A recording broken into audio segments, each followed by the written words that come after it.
Hello and welcome, everyone. My name is Renee Garrett, and I'm your speech therapy PD podcast host for Brainstorms, functional neuro rehab for SLPs. Before we get started, we have a few items to alert you to. Each episode is 60 minutes and will be offered for zero point 0.1 ASHA CEU. Here are the disclosures. Jean Maxwell is the owner of MaxWell Nutrition, and she has no relevant non-financial relationships to disclose. Renee Garrett is the owner and founder of BrainBridge Connect, and as the host of this podcast and other educational webinars on speech therapy PD, I do receive financial compensation. Now we welcome our guest, Jean Maxwell, DSC, RDN, who is a registered dietitian, a doctor of integrative healthcare, and owner of MaxWell Nutrition LLC.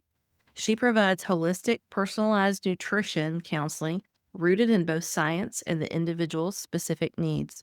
She has 2 decades of experience providing medical nutrition therapy to people with chronic illnesses and digestive issues, helping them achieve and maintain a healthy weight, and working with those looking to improve their wellness through better nutrition. She uses a functional nutrition approach to address the root causes of disease and uses nutrients to correct them. She is also a university professor, researcher, and lecturer. Jean, so good to see you. Hey, Renee, great to see you too. Thanks so much for having me. Of course. So just a little background. Jean and I worked together at in acute care for a long time. Well, at least 10 years that we know of, that we could account for. So we have worked together on a lot of cases. We've consulted on cases that maybe one or the other of us was not necessarily directly involved in. So there's a a comfort level there and a familiarity with how Jean practices and how I practice. And one thing I did want to ask you, and I probably should have told you, so I'll throw you off, was I typically will ask our speech guests how they got into the field of speech. But I think for you, kind of sharing how you got into the world of registered dietitianness would be interesting. Okay, sure. Well, actually, it's I guess as with most people, it was kind of a personal experience, but I was actually having some issues when I was in college. I had some digestive issues. I had been diagnosed with IBS. Didn't have the greatest diet, as most college kids don't. And eventually I went and saw a doctor, and that's when I got the diagnosis. And they were like, "Yeah, you need to eat better and eat more salad and eat more fiber." And I was like, "Yeah, yeah, okay," and so I did, and lo and behold, I started feeling better. So at that point, I kinda had a little light bulb. I was like, "Wow, is it really that simple?" So all I had to do was just change some things about my diet. And so I kind of just started. I backstory: I was a biology major at the time, so I was going to be pre-med or pre-pharmacy. Like I wasn't really sure where I was going. And at that point, I decided to go take a summer nutrition class at the community college. And once I did that, kind of paired up with my own personal experience, that was it for me. I was like, "Well, this is what I'm doing." So I finished my major, finished my degree, and then I went on to get a master's in nutrition so that I could pursue a career there.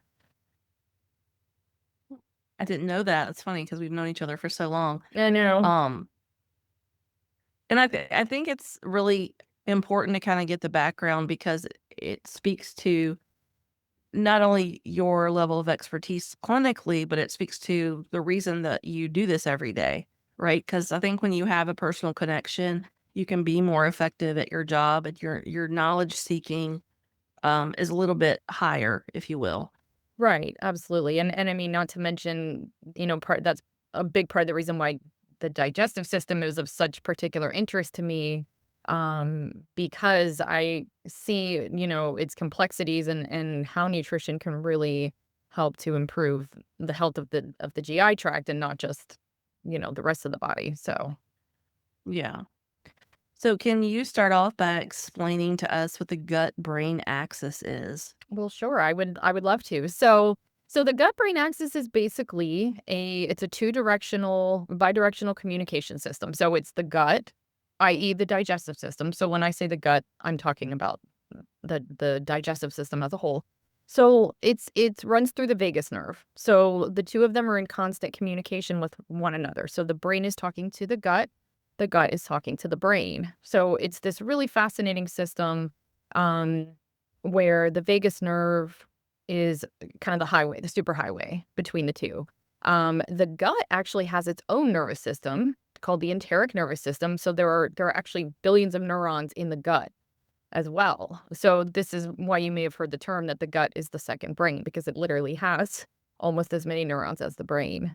So in the system, we have various things going on. For example, the vagus nerve from the brain is sending signals to cue our hunger response and to cue our fullness response. The brain is controlling our rate of digestion, how our muscles are contracting in our gut, when it's time to release digestive chemicals like hydrochloric acid. And then at the same time in the gut, we have the development of serotonin. A lot of people don't know this, but we actually make serotonin in our gut through our gut bacteria. They also are making dopamine from our amino acids, and then they're transmitting these substances to the brain.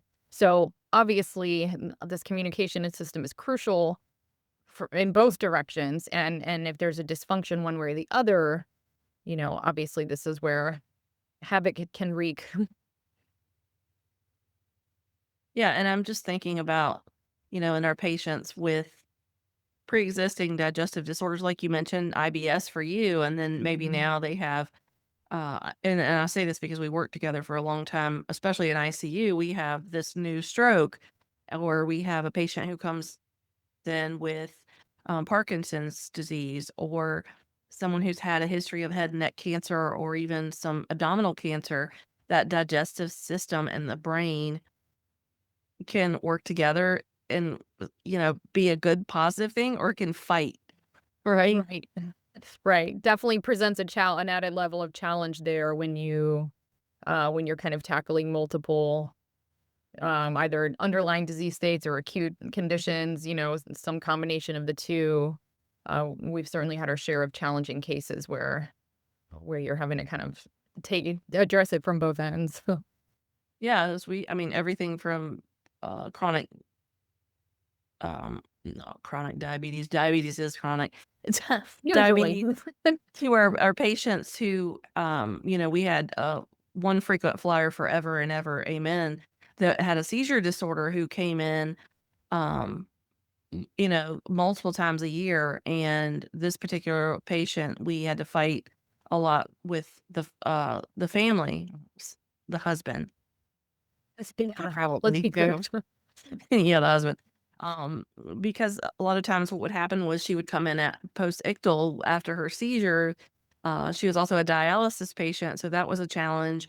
And then he wanted her to eat, or he tried to feed her while she was post-ictal and unconscious. And so these are, I'm just giving this kind of background of the types of cases that we saw, or we rounded on, because um, for people who don't work in the acute care setting, it's a little bit, I think, a learning curve for them to understand that we can't just look at, oh, is this a swallowing disorder, or, oh, do they have a cognitive deficit? And now they also have this digestive thing, or this chronic illness, because it's very holistic.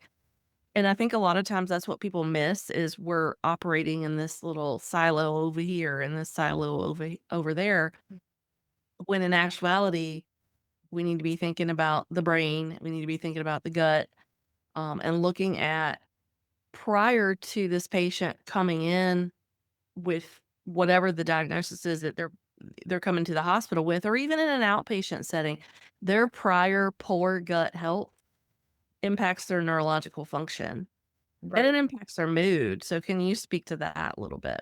Yeah, absolutely. And you're 100% right. I mean, there is a very strong tendency in medicine to compartmentalize people and compartmentalize their disorders and act like they're completely separate and unrelated situations where we know that, not even just the gut brain, but just how every other system in the body is connected to one another. And it's almost like a downstream effect. So if you have a dysfunction in one area, you're going to start seeing dysfunction in others. And the gut is certainly probably the best example of that, because so many issues either originate in the gut or, as you said, if there's pre-existing gut issues, it's going to complicate, the clinical course kind of moving forward. So, but yeah, there's so many really interesting connections here. And one of the kind of connecting factors that we see is what's called dysbiosis, which is sort of a general term for when the gut bacteria, the gut microbiome is imbalanced.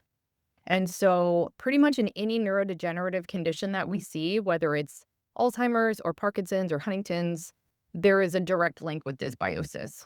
So while the dysbiosis may not be the direct root cause, it's kind of it's the domino that when you flick that domino, all the others start to fall. So it kind of seems to originate this pathogenesis. We know that there are very obvious alterations in the microbiome in these conditions. And so what this starts, the chain effect that this starts, is once you have this dysbiosis, you're starting to cook some inflammation. You're starting to develop inflammation within the gut. And what will start to happen is that the intestinal barrier will start to be impaired. So essentially, this mucosal layer that we have that's designed to keep everything in the gut, inside the gut, starts to break down.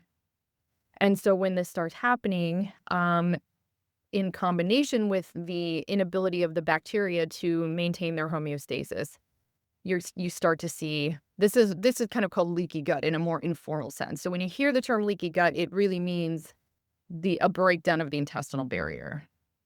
And so what happens in this case, in the case of neurodegenerative diseases, is you start to see neuroinflammation.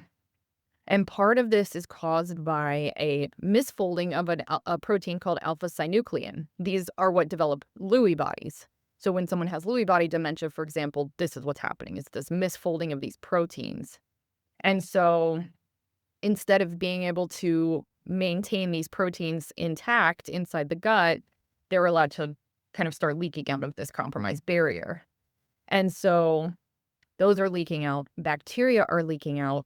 Other proteins, undigested food particles, things that, again, are meant to be inside the gut where they belong, are now in the bloodstream. And then this is where the immune system just launches an attack because it's like, hey, wait a minute, you're not supposed to be here. You don't belong here.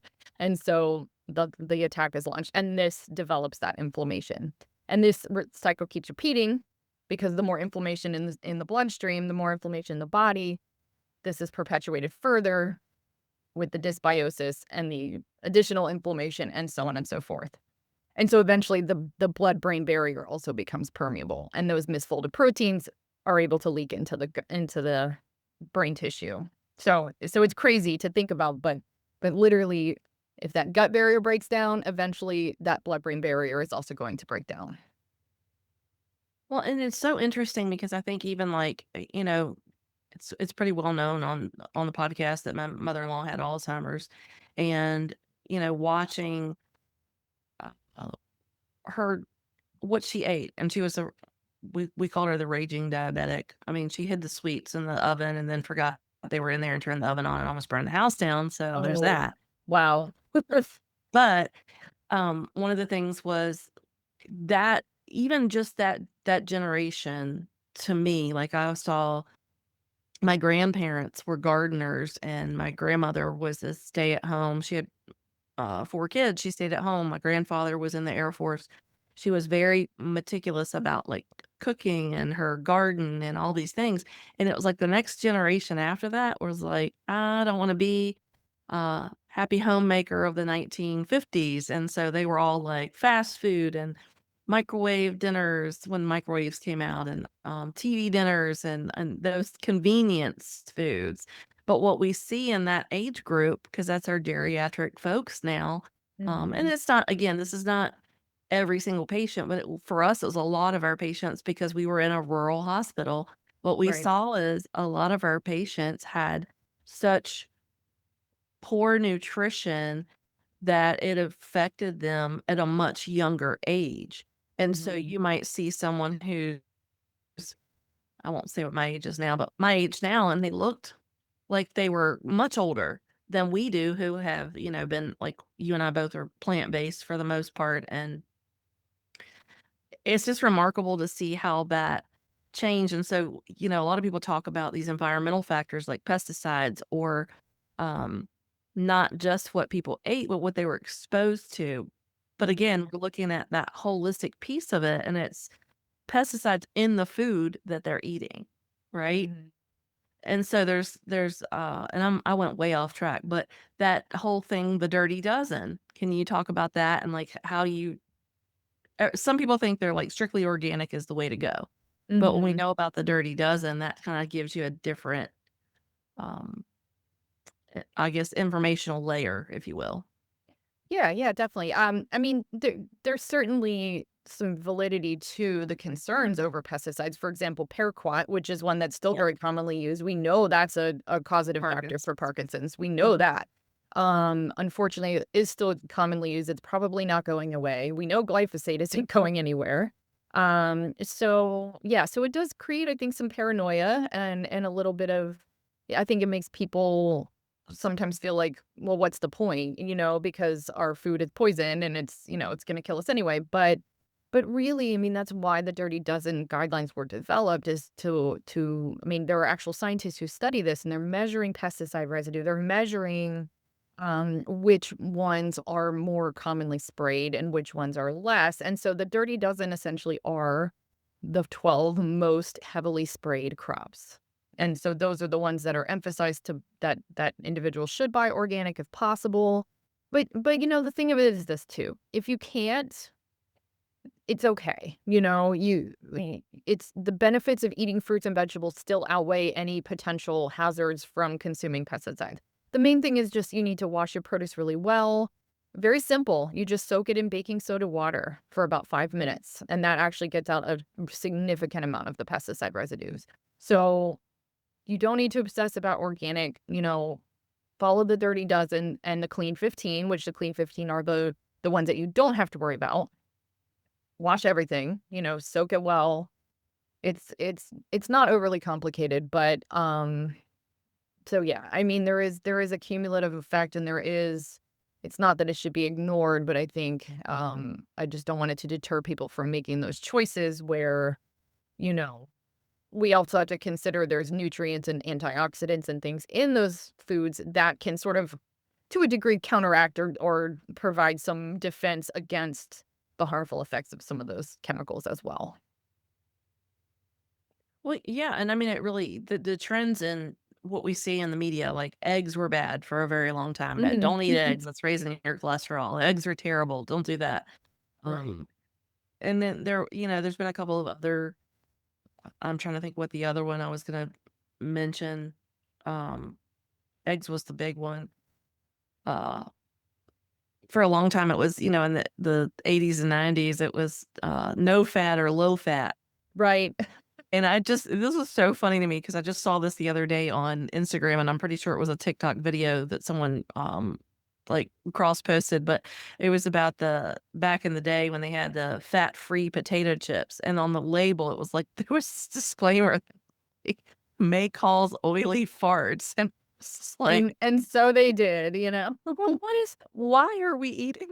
It's I just know. It's crazy. craziness. Yeah, and that's the thing about science in general, but particularly nutritional science is it evolves.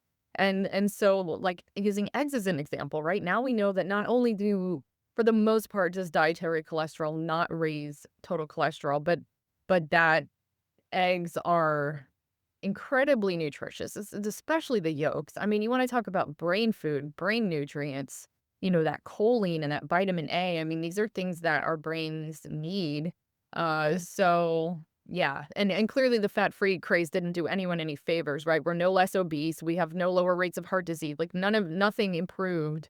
And fortunately I think the Olestra was the name of that stuff you're talking about that they put in the chips that no one could digest. And I mean, who knows what sort of long-term issues that caused, but yeah, it didn't do us any favors, didn't help us in any way. So, I'm glad to see that died out pretty quickly. Yeah, died out, literally. Yeah. Runs with guts. Yeah. So yeah, that's the thing about nutrition is just like and as dietitians, we really have to keep up with this stuff. We really have to be on top of it. I mean, even in the 20 years since I was in my master's program, so many things have changed about what we know, and so it's a lot to keep up with, but, you know. Well, and I always tell, like, my students that they really could do themselves a favor when they're especially if they're gonna be working with swallowing disorders, but just in general.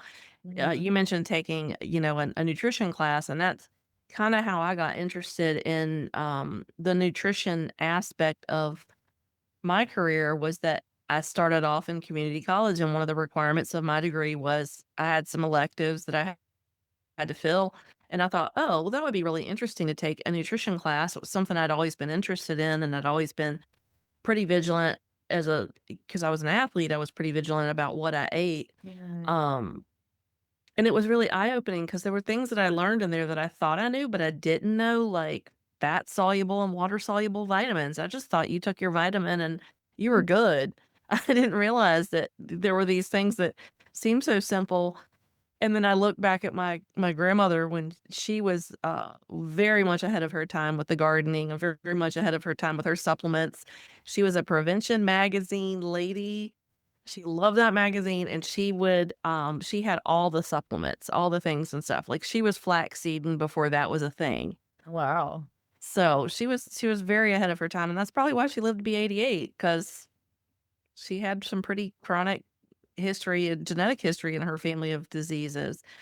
But when we're thinking about, like, going back to the neurological piece, what are some of those common effects of neurological disorders on digestive function? I know we kinda talked about, we really didn't delve into diabetes so much, and that's not it doesn't start as a neurological disease, it can progress into that, but, kinda talk to us about those diseases and what that impact looks like. Well, one thing that's really interesting, is that, constipation, we know that that's very common with, particularly with Parkinson's. You do see it in several others, but, chronic constipation is actually a very early symptom of Parkinson's. Sometimes it can show up 20 years before any of the other symptoms. So this is kind of something like even from a speech therapy or other, provider can kind of follow up on. If somebody is having that issue and it's something that they've had for a long time, it's kind of an early red flag that we can try to help mitigate. Because as the condition progresses, that certainly can also get worse. So constipation for sure, and just general slow digestion, gastroparesis, which is slow emptying of the stomach due to inadequate peristalsis, inaccurate muscle contraction, um, early satiety, so people getting full very quickly. So you can kind of see how the gut in general tends to slow down. And when this is happening, this will obviously affect intake, affect our digestion. We also have others where there may be the opposite problem. They may have too fast of a transit time in their gut. Um, it's interesting too because serotonin controls the rate of motility. So that's one of the signals that serotonin sends from the brain to the gut. And now remember, we need to be able to make the serotonin in our gut in the first place. So it has to be made in the gut, it has to get to the brain, and then has to be sent back down to the brain or back down to the gut to tell it to contract and move that digestive material through. And we know that serotonin is altered in neurodegenerative diseases. So serotonin is playing a big role here. We of course also have dysphagia, right? That's a huge one. Both from a dysmotility standpoint, like of the esophagus, but also, again, the brain not sending the correct signal for the epiglottis to close so that the food can go down the correct, go down the esophagus instead of into the windpipe, into the trachea. So, and that's something I think, Renee, you and I saw a lot in the inpatient setting was, um, that dysphagia caused by some neurological dysfunction or another, but definitely a common one. Um, and then, again, kind of trickling down, if your digestion is not working properly, if you're either going too slow or too fast, or you're not eating enough in general because of your swallowing difficulties, or maybe it's painful or whatever, you're not absorbing your nutrients properly. So we're running risk for deficiency. And this is further impacting the brain because of those nutrients that are required for proper brain function, right? We need magnesium, for example. We need our fats to be broken down correctly so we can make cholesterol so that the cholesterol can get to the brain. I mean, we have all of these. So again, you're just creating these loops, these feedback loops where the brain is affecting the gut function, and then the poor gut function is further affecting the brain. But again, we have this common another kind of loop coming back where the dysbiosis causes the leaky gut causes the neuroinflammation causes more dysbiosis. So there's a lot of vicious cycles here just repeating where one is affecting the other just constantly. Yeah, and you're 100% nailed it. I mean, with our dysphagia patients, sometimes we would have patients, like I mentioned, the lady with the chronic epilepsy. She would come in, and her whole system would be, for lack of a better term, jacked. Mhm. Because because she had all these other things. She had a lot of medications. She had a poor diet to begin with. She was a dialysis patient. I think she was like what renal stage, end stage renal. I mean, she was a medically a mess, and her husband would try to bring her like a burger from McDonald's or a Hardee's biscuit, and we're like, come on. You can't eat that, man. Read the room. Come on. Listen. Yeah, like, can we get an apple or just something really simple? But we saw that a lot too with even patients who, um we had a few patients who had eating disorders that I would get consulted on because of the, uh, esophageal issues with the Mhm. constant vomiting, and it didn't Yeah. happen frequently, but when we got patients like that, or we got patients with atypical MS, which we had another one that was a frequent flyer who was a really young patient who actually wound up passing away in her early 20s. Mm. Her mom would do the same thing. It was like, and it's no offense to the caregiver because they just don't know and they're trying to be helpful, Right. right? They're thinking if I can increase the caloric load and I can increase how much they're eating, maybe that'll help them feel better. And then they'll be able to turn it around, but they're perpetuating these habits of already unhealthy, poor eating that then exacerbates the disease. And I think that's kind of the whole point of what we're talking about, right? Mhm. Right. Yeah, and it's like you said, they're just trying to help, but they just lack the scientific education, to fully understand the impact of what they're doing. They're just thinking strictly from a standpoint of, well, they need to eat. I don't Mhm. care what they eat, they just need to eat something, and without really understanding the nuances of what they're impacting when they do that. And again, too, I think some of it is like the area where the hospital is located. It's southern, it's rural. And so there's a culture, right, of how people eat and the foods that they enjoy eating, that they prefer eating. And so it's even more difficult to pull people kind of out of that of like what they grew up eating and their parents grew up eating and their parents grew up eating. Um and they're like, "And I'm fine." You're like, "Well, are you though?" I mean, considering the rates of chronic diseases in the South in particular, I think, it kind of begs the point that, we can do a lot better. We could be a lot more proactive with that and just preventing some of these conditions from developing, much less getting out of control and being, fatal.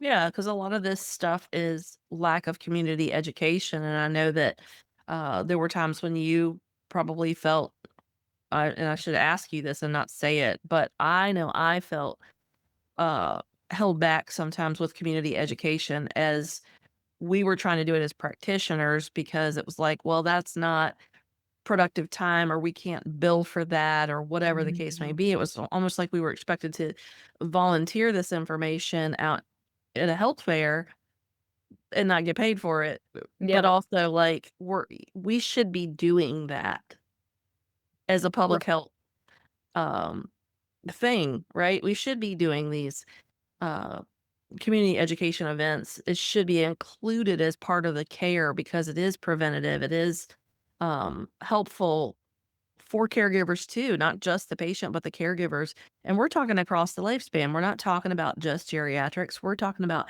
kids, kids and obesity. That's a huge, been for what, 20 years now, At at least? least, yeah, and it's not getting better, unfortunately.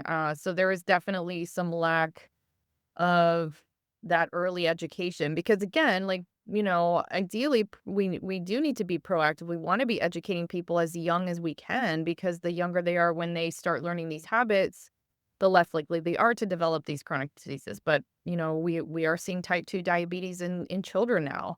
We're seeing high cholesterol levels in children. I mean, we're seeing things that are unprecedented from that standpoint. And so clearly we have to just keep moving that bar and moving that educational marker to start as young as we can. And that's still unfortunately lacking in a school setting or, again, if the parents are not nutrition savvy, they don't really know the importance of that. And so it is frustrating. And I do agree that there's a significant need for it, but we just don't always have the time or the resources or the ability to get out there and, you know so unfortunately, we a lot of times don't get to do that education until they're already ill. They're already suffering from these chronic diseases, and they're already either hospitalized or, in my case now, in an outpatient setting, they've already got multiple diagnoses that we're trying to, you know, manage, and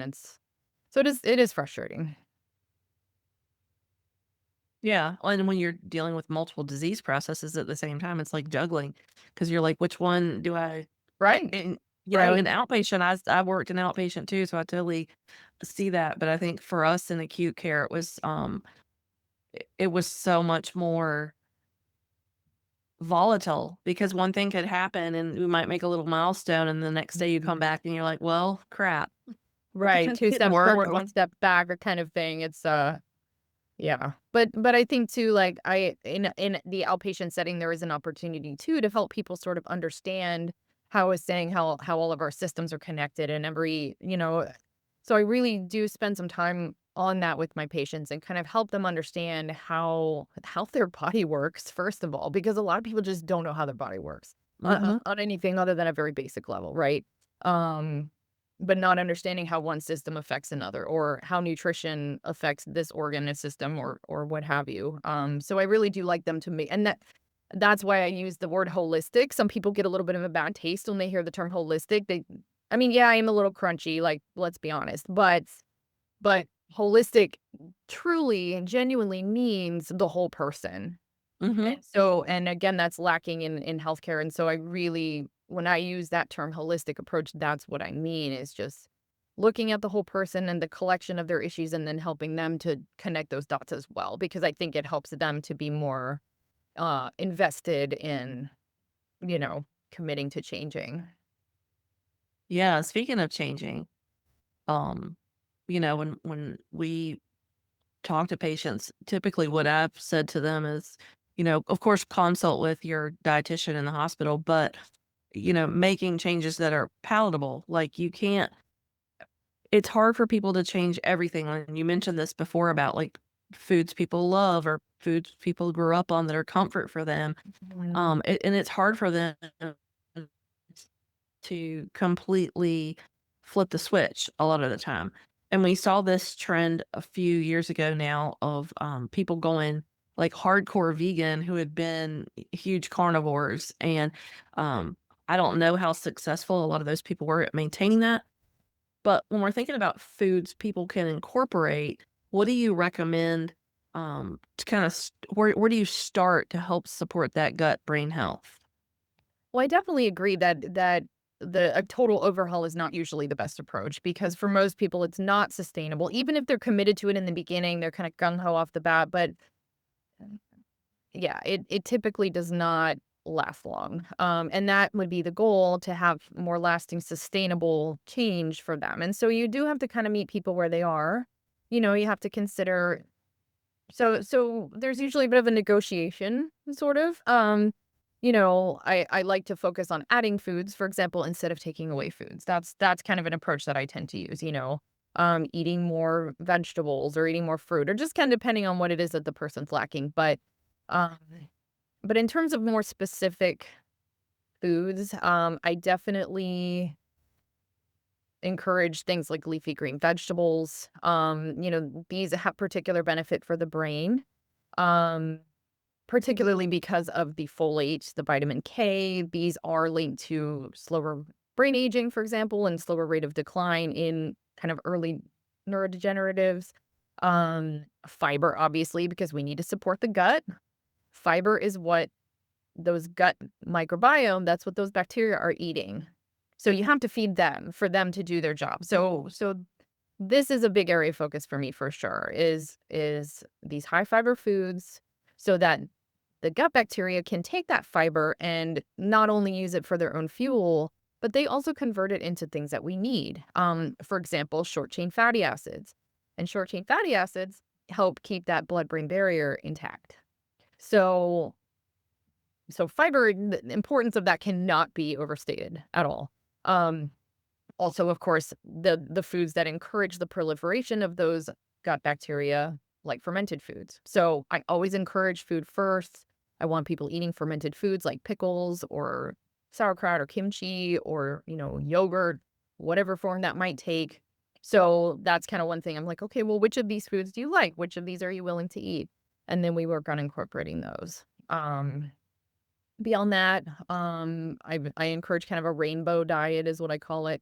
So lots of very colorful fruits and vegetables, particularly the purple berries, beets.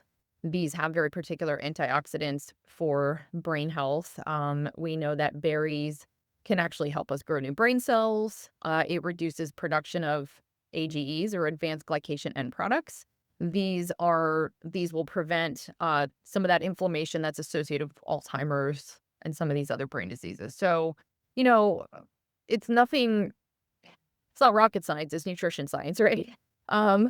But just getting more of those types of foods in their diets, omega-3 fats, right? We know those reduce neuroinflammation. So I'm getting people to eat more salmon and sardines and nuts. Nuts have some particular anti-inflammatory properties for the brain. They help reduce beta amyloids, which are what cause Alzheimer's development. We have magnesium that helps to convert those amino acids into our neurotransmitters like dopamine. We have, I think we talked about eggs earlier and those brain nutrients that are found in eggs. And just kind of generally like a Mediterranean diet pattern. We have some really strong data that Mediterranean diets are preventative of cognitive decline in general, but also some very specific neurodegenerative conditions. So yeah, so like I said, it's really about me trying to start with adding foods to their diet. And then if they are eating very heavily processed diets, drinking a lot of sodas, things that are a little more on that inflammatory spectrum, we start working on. So it's kind of like this, right? We're trying to increase those whole foods, those rainbow foods, those brain foods, and then decreasing those that could be contributing to just general inflammation, because we know that general systemic inflammation will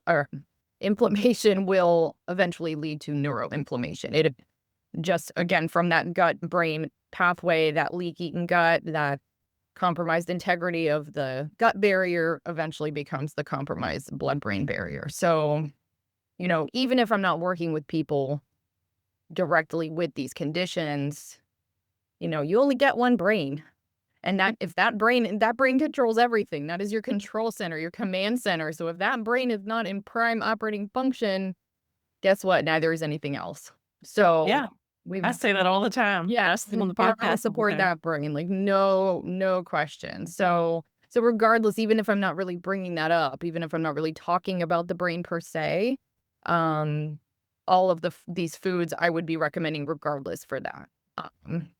So yeah, so that's really where I try to approach it is let's incorporate the stuff you do like that you are willing to eat, and then let's start cutting back on those other things. And that's kind of seesaw system seems to work really well with people. It seems to be less intimidating. It seems to be a little more sustainable, a little bit more things that they can stick to on a more long-term basis. Well, I think a And lot they're of times, foods. They're all easy foods you can find anywhere. It's yeah. not, you don't have to go to any special grocery store for that. Well, a lot of times I think when people hear fiber, they're like, "Oh, should I be taking Metamucil?" And not that we're a sponsor or get paid for any of that. But if you're thinking of a fiber supplement versus a whole food. And so, what are some good examples of something with fiber for, uh, our patients, for example, with Parkinson's or post stroke, even because we know with stroke patients, a lot of times the gut is interrupted. We have patients with, like you mentioned before, that whole, bowel is either not working or it's working too much, and so you've got the patients with diarrhea, or you've got the patients who haven't gone to the bathroom, the whole hospitalization, even if Mhm. they were eating. Mhm. Yeah, definitely. I mean, Metamucil and those types of products certainly have their place, especially for people who are a little more resistant to eating certain sources of fiber. So I certainly don't discourage that, Mhm. but I do, again, food first, right? Whole food first. So some of the good sources of fiber that people can incorporate, and this is particularly for those with more of like the constipation issues. Fiber can kind of go either way. But whole grains for sure. Like oats, quinoa, encourage them to eat the more like the whole grain version of, let's say, rice, for example, wild rice, brown rice. They can even do stuff like millet, legumes of pretty much any kind. So beans, lentils, peas. Our southern people like their peas. So that's one I usually put in there. And then apples and pears. These are probably two of the best fiber sources. Berries of any kind. So again, berries are kind of hitting multiple points here, right? They're Yeah. providing the brain nutrients, they're providing the fiber. Um, General vegetables, I mean, I wouldn't say there's any vegetable that isn't a good source of fiber, but your cruciferous ones are going to be particularly high, like broccoli, Brussels sprouts, your leafy greens. Those are probably going to be your best bets for fiber. And I'm laughing because part of my dinner was brown rice and broccoli tonight, which I know probably doesn't surprise you because you and I think we're the salad queens at work. I think I ate a salad every day for 10 years working in acute care because one, it was convenient. Yes. I could make it the night before and not, put anything on it.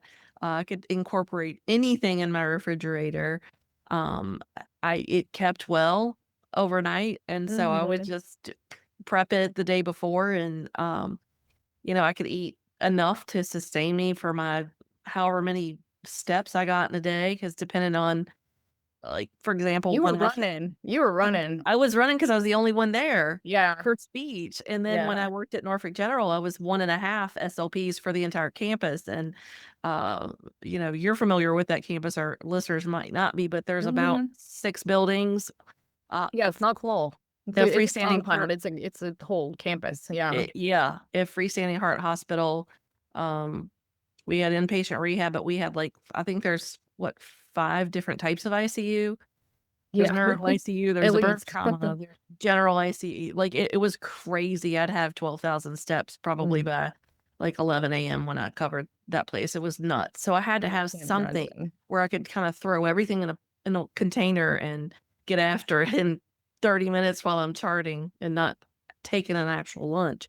Right. Yeah, salad, I love a good salad, and it is a great way to incorporate a lot of these foods. I mean, you can throw some broccoli in there. You could put fruit in it if you want, there and not and talk about that rainbow color. I mean, you could pretty much easily hit all of those colors with a nice Nut big salad. And you throw protein in there. Yeah, get some nuts, get some salmon on it. I mean, you could build a pretty brain powerhouse salad with kind of like you said, kind of whatever you have. So yeah, so that's a great and most people like salad, at least to some degree. So it's an easy enough thing to it's low effort, so that's a good way. So yeah, I mean, it's really not difficult to get enough fiber, but despite that, it does seem to be a problem. I don't know if you've read any of the recent statistics, but fiber is kind of the new thing that Americans are lacking. The colon cancer rates are higher than they've ever been. Um, Fiber is definitely lacking. So we really need to step up our game with that. Yeah, I'm trying to remember my one that was like I was obsessed with this salad for a while. It had blueberries, spinach, and I can't even remember, it's some kinda nut, and no, it wasn't. It was I made a dressing out of almond butter, It was like Oh, I was obsessed, and now no, I never it was on my phone, and now it's not on my phone, and so I can't gone think forever into the ethers. and I can't remember because now I'm, 1,000 salads later. Right, exactly, exactly. So, we have quite a few questions, but I wanna ask you one more before we get into those. Sure. We're talking about these ways to support your gut brain health with particular foods, but what are some really practical, easy to implement strategies for people with progressive neurological disorders and their caregivers? So I think there's a difference between knowing what the foods are and then how do we work these in? What are those strategies? Right, definitely. So I mean, certainly we want to still keep the focus on that nutrient density, right? But we need to prepare those foods in ways that are both palatable and then safe for that person. So if there is dysphagia, we need to make sure that those foods are being prepared appropriately for safe consumption for them. So as much as possible, I do like to keep that focus on the whole foods diet, really try to limit their processed foods, although I also feel strongly about quality of life and happiness, and if there's certain little kind of treat things that they really enjoy having, like, I think that's okay, but I Mhm. think we really need to focus on those daily brain foods, getting them berries. So, for example, you can make them a really nice smoothie, with greens in it and with berries in it and, things that are and you could even put nuts in them or peanut butter or whatever. That's kind of an easy way to not just get those nutrients, but also to get calories in them for the ones who have poor appetite or swallowing difficulties or, if they need a more like liquid or more, puree type diet, you can make some really great smoothies. Again, just getting these foods into them in ways that are acceptable to them. Um, and this may need to be done in kind of small increments, right? Because again, if they're getting full quickly, if they're constipated, if they're just not digesting very quickly, they're not going to be able to eat large amounts of food at one time. They're not going to want to because they'll be uncomfortable, and so you may need to offer every, 2 or 3 hours, you may need to offer some kind of nutrient dense snack or a small meal, again, with emphasis on those fiber rich, brain nutrient rich foods. I see that a lot. I do work with a few Parkinson's patients at the moment, and all of them have to kind of eat in this way. They have to eat kind of throughout the day. So if they're going to be grazing, try to offer them those good choices. And another kind of maybe not so obvious consideration is the fact that with a lot of these conditions, depression is very common. Mhm. So just making eating a pleasant experience for them, sit and eat with them if you can and make the environment really nice. Like put the food on pretty plates or maybe play some music that they enjoy while y'all are eating. Just make it a very happy experience for them. Also so that they don't dread eating, so that they don't develop any kind of um negative association with eating meals. I think that's really something that could be really helpful for them. Not to mention the fact that depression exacerbates dysbiosis. It exacerbates that gut and brain inflammation. So just scientifically speaking, in addition to the social aspect, you're benefiting them by helping to keep that depression from kind of from spiraling. And then finally, as far as the probiotics go, I mean, you really wanna try to get them to eat those good fermented foods. Not everybody likes them, but at least like yogurt, most people like yogurt. That's something else you can sneak in a smoothie.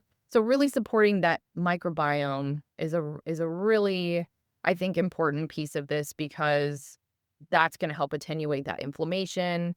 Again, giving them that fiber, it's gonna help protect that blood-brain barrier. So, as much of that as you can get into them, I think would be helpful. Maybe a probiotic supplement if needed. You just have to be careful with probiotic supplements because you want to probiotics, I think, are kind of, people are give them kind of willy-nilly, but you really need to take specific strains based on what you're trying to do. So that would be something kind of worth researching. For example, some can help with constipation, that sort of thing. So, but yeah, so high nutrient quality in pleasing ways, make eating very pleasant for them. Make it as happy of an experience and as tasty of an experience as possible. Because I think people think eating healthy sort of maybe conflicts with pleasure, and I disagree. I mean, I really think Mhm. that you can make those two things go together. Well, And I maybe mean, every time I came into you guys' office, especially when you went into the one office, you had the best snacks because it was like dark chocolate and nuts. yeah.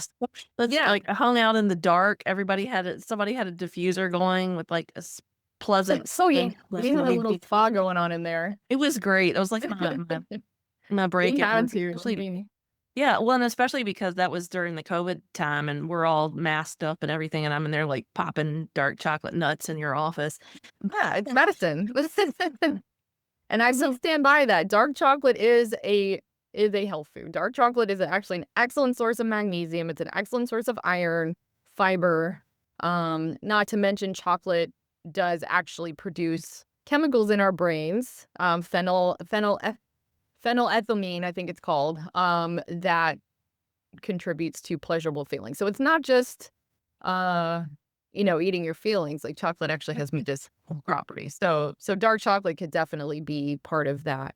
Part of those nice enjoyable foods that you could include for them and yourself. It's like one for you, one for me, one for you, one for me, like kind of thing. You could do that. And I have one little last question from just something that you said that I thought about, before we get into the questions from the listeners, but, um, thinking about, there's been some talk about the Mediterranean diet and how for some cultures it doesn't necessarily support their cultural foods and like what they're normed on Mhm, eating growing up and what they're, again, that pleasurable thing. So, mhm, um, when you say Mediterranean, I'm assuming you're talking about, like you said, the higher quality fats as far as omega-3s. You're talking about good quality vegetables and fruits, olive oil, for example. But from someone who is seeing a lot of, in like our local area, because we work together, we live close by one another. mhm, Um, we have a higher concentration of people of, Latin culture. mhm. We saw that a lot more in the hospital, especially during the pandemic. Sure. So, how are some ways, or how does that kind of go about addressing, uh, culture and what people's, preferences are with the Mediterranean diet? That's a great question because I actually did see something about this the other day myself. So that's interesting that you bring that up. But yeah, so I mean, really as a whole, as an overarching principle, the Mediterranean diet really just emphasizes, like you said, healthy fats, like seasonal, maybe locally grown fruits and vegetables, high fiber foods. So through a kind of a cultural lens, you obviously, if you're working with patients more, let's say, of a Spanish or a Latin kind of background, you're going to want to have some good understanding of what foods are part of their culture that could fit into kind of that picture. Like, for example, beans. Beans are a big part of Mexican, Latin American cuisine. So you could emphasize intake of beans. You could emphasize intake of the fruits and vegetables that they enjoy eating. We can incorporate plantains in there. We can incorporate, they eat lots of tomatoes, which are a great brain food. So again, like you can really use that, the rainbow thing, those rainbow colored fruits and vegetables that they may have in their cuisine. Maybe using brown rice to make their dishes instead of white rice, using whole grain tortillas maybe. You have to kinda see what they're willing to adopt, but I think if you focus on the big picture, which is that mostly whole foods-based diet, no matter what lens you put it through, I mean, that's gonna be beneficial, but you don't have to put, like, the Mediterranean title on it. It's much more of, like, the characteristics of the diet itself, you know? Gotcha. Yeah, for sure. So So we but have a question. Could you please nutshell, and I know it might be hard, the connection between leaky gut, anxiety, and sleep issues? That's a great question. Getting to sleep, staying asleep, Mm. not like apnea, but just that sleep issue. Mhm. Yes. Okay. So this kind of jumps back to my mention earlier of the necessity of certain food components to create neurotransmitters, right?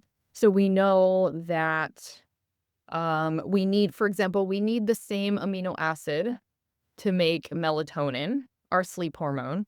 as we do to make serotonin, our happy hormone. So even though the melatonin is not actually made directly in the gut, it still requires the same amino acid, which is tyrosine. We also need magnesium as a cofactor. We need magnesium to make dopamine, serotonin, any of those neurotransmitters. So magnesium as either a dietary supplement or as a food source could be really useful, especially because there is a lot of sleep disruption, right? With Parkinson's, for example, their circadian rhythms get off balance.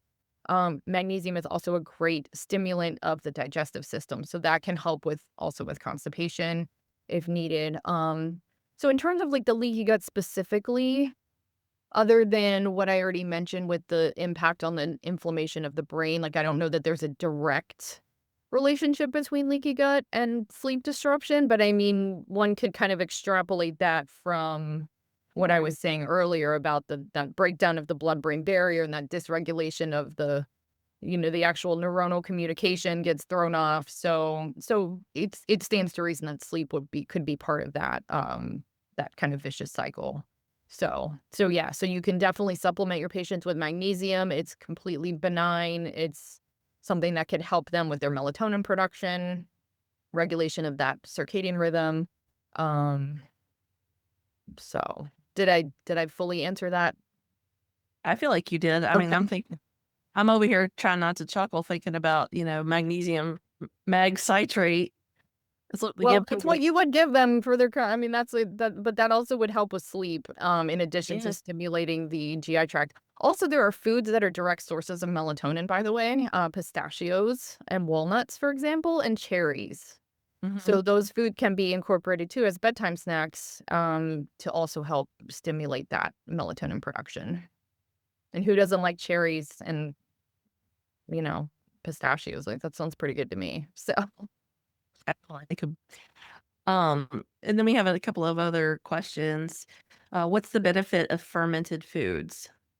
okay, so fermented foods contain the living cultures that help contribute to the microbiome. So they actually introduce living organisms into the microbiome that will stimulate those organisms to continue reproducing and therefore continue to do what they need to do for us, including breaking down nutrients. So, and one important thing, I don't think I mentioned this, but an important thing to tell your patients, if we're talking about this, is they need to know that they need to buy those foods from the refrigerator at the store. So if you go to the store and you buy the pickles that are in the shelf stable aisle, those are dead. There is no living organisms in there. So you need to buy cold, refrigerated pickles or sauerkraut or kimchi or whatever. Everything needs to be refrigerated because otherwise they're dead.